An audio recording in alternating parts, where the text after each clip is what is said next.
प्रिय विद्यार्थियों एवं सम्मानित श्रोताओं, आप सभी को भी मेरी ओर से सुप्रभात, प्रणाम, नमस्कार एवं स्वागतम।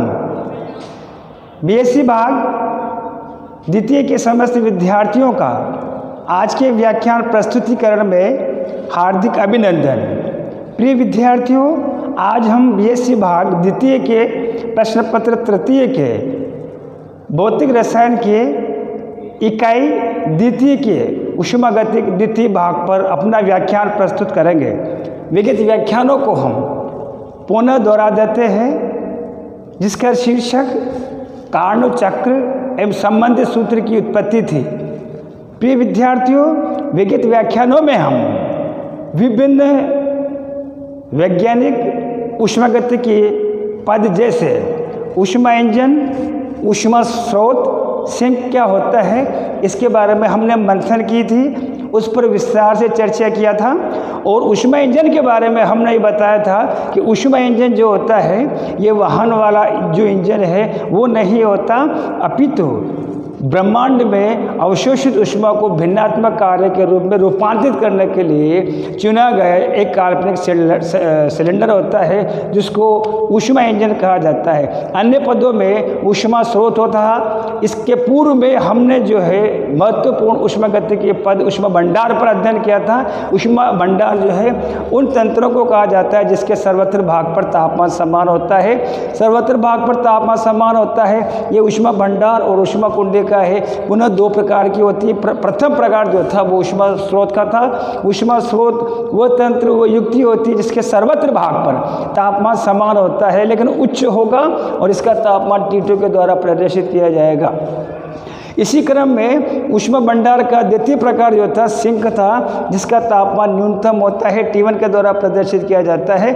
सर्वत्र भाग पर तापमान समान लेकिन न्यूनतम हो, इसे सिंक कहा जाता है। आइए कार्नोट चक्र जो आज के जो हमारा विषय है कार्नोट चक्र, उस कार्नोट चक्र में संबंधित कार्य की उत्पत्ति का सूत्र किस तरह से परिकलित किया जाता है, उसका किस तरह से जो है विश्लेषण किया जाता है, संपूर्ण कार्नोट चक्र श्याम पट्टे पर मैंने अंकित किया है। इस कार्नोट चक्र जो है पूरा का पूरा 4 पदों पर जो है आधारित होता है। 4 महत्वपूर्ण पदों के युग्मन से, उनके जोड़ से ये संपूर्ण कार्नोट चक्र बनता है। पहला वाला जो चक्र है ए से बी है, बी से सी दूसरा वाला, तीसरा वाला जो है प्रक्रम पद सी से डी है, डी से ए जो है चौथा वाला है। ए से बी मैंने श्याम पट्ट पर अंकित कर रखा है, समतापी प्रसार को दर्शाएगा। बी से जो सी है ये वाला जो प्रक्रम है ये रुद्धोष्ण प्रसार को दर्शाएगा। ए से बी के ठीक व्युत्क्रम दिशा में जो हमारे पास में प्रक्रम अंकित किया है, प्रदर्शित किया है, ये समतापी संवेदन को दर्शाएगा। इसी तरह से बी से लेके जो सी तक है रुद्धोष्ण प्रसार है। इसके सामने जो ठीक जो इसके हमने प्रक्रम जो है इसको चिन्हित किया है, ये वाला रुद्धोष्ण जो है संवेदन कहलाएगा। डी से लेकर के ए तक रुद्धोष्ण संवेदन कहलाता है। इस प्रकार ये 4 विभिन्न समतापी रुद्धोष्ण और समतापी प्रसार और संपीड़न आपस में युग्मित करके योग करके जो है एक कार्नोट चक्र को दर्शाते हैं। आइए हम बारी बारी से सबसे पहले ए से लेके जो बी तक है हम यहाँ पर जो पहला वाला जो है इस पद में ऊष्मा इंजन को पहला वाला जो पद हमारे पास में जो है आइसोथर्मल जो प्रोसेस है, समतापीय प्रक्रम है, इसमें कार्य का मान क्या होता है और इसके अंदर कौन कौन सी इस ए से लेके बी तक इस संपन्न वाले इस प्रक्रम में कौन कौन से महत्वपूर्ण बिंदुओं को विधियों के द्वारा हमें जो है गुजरना पड़ता है।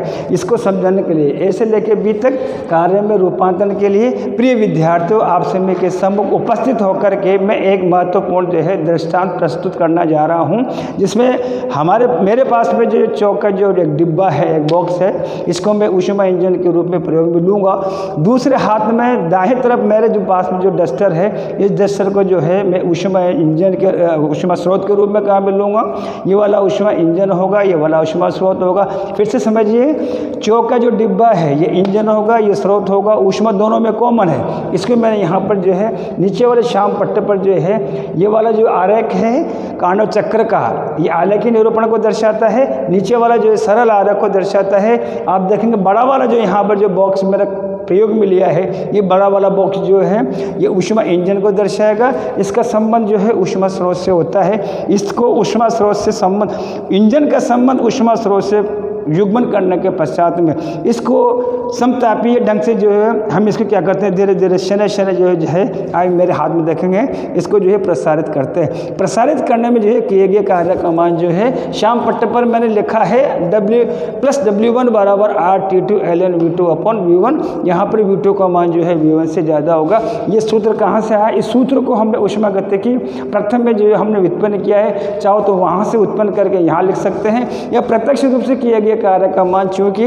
V2 का मान आप देखेंगे +1 R-T2 ln V2 upon V2 का मान जो है V1 से ज़्यादा है। जाहिर सी बात है ऐसे लेकर के जो B है, इस ऐसे लेके B में आप देखेंगे V2 का मान V1 से ज़्यादा है, तो ऐसी स्थिति में किए गए कार्य का मान जो है धनात्मक होगा। ये ऊष्मा इंजन ऊष्मा स्रोत से +Q2 ऊष्मा को अवशोषित करता है। आप देखेंगे सरल आरेख के द्वारा भी इसको आसानी से समझा जा सकता है। जब इस ऊष्मा इंजन को ऊष्मा स्रोत के साथ जोड़ेंगे, जोड़ने के पश्चात आप ये देखिए मेरे हाथ में देखेंगे धीरे धीरे प्रसारित किया जाता है समतापीय ढंग से। ताप को इस तरह रखते हुए, ताप इस तरह जो है आप देखेंगे हमारे पास में ऊष्मा स्रोत का जो है T2 है। इस T2 तापमान को इस तरह रखते हुए हम कार्य का संपादन करेंगे, निष्पादन करेंगे। तो ऊष्मागतिकी के आधार पर जो कार्य का मान हमें प्राप्त होगा उसका मान +W1 R-T2 ln V2 upon V1 होगा। प्लस क्यों होगा? क्योंकि यहाँ पर देखेंगे आप V2 का मान जो है V1 से ज़्यादा होगा। इस प्रकार जो है इंजन को स्रोत से युग्मित करने पर समतापीय ढंग से प्रसारित करने का मतलब बढ़ाइए आप इसको, स्थानांतरित करिए, उसी में करेंगे आप। विस्तारित करने के बाद में देखेंगे V1 से लेकर के विस्तारित होकर के प्रसारित होकर के अब बिंदु B, जहाँ पर A बिंदु पर आयतन V1 था, B बिंदु पर आयतन V2 है, तो ऐसे लेकर के हम जब B की ओर V1 से लेकर V2 तक जाते हैं, क्योंकि तापमान कांस्टेंट है अतः ये समतापीय होगा। वो तापमान जो स्थिर था वो तापमान जो था T2 था। अन्य शब्दों में स्रोत का तापमान जो है ऊष्मा स्रोत का तापमान जो है वो T2 होता है। इसे युग्मित करके समतापीय ढंग से इसको शनै धीरे धीरे आहिस्ता आहिस्ता जो है हम इसको A बिंदु से B बिंदु की ओर या V1 से V2 की ओर जो प्रसारित करते हैं। ऐसी स्थिति में कार्य का मान जो है +W1 R-T2 ln V2 upon V1 के द्वारा प्रदर्शित किया जाएगा।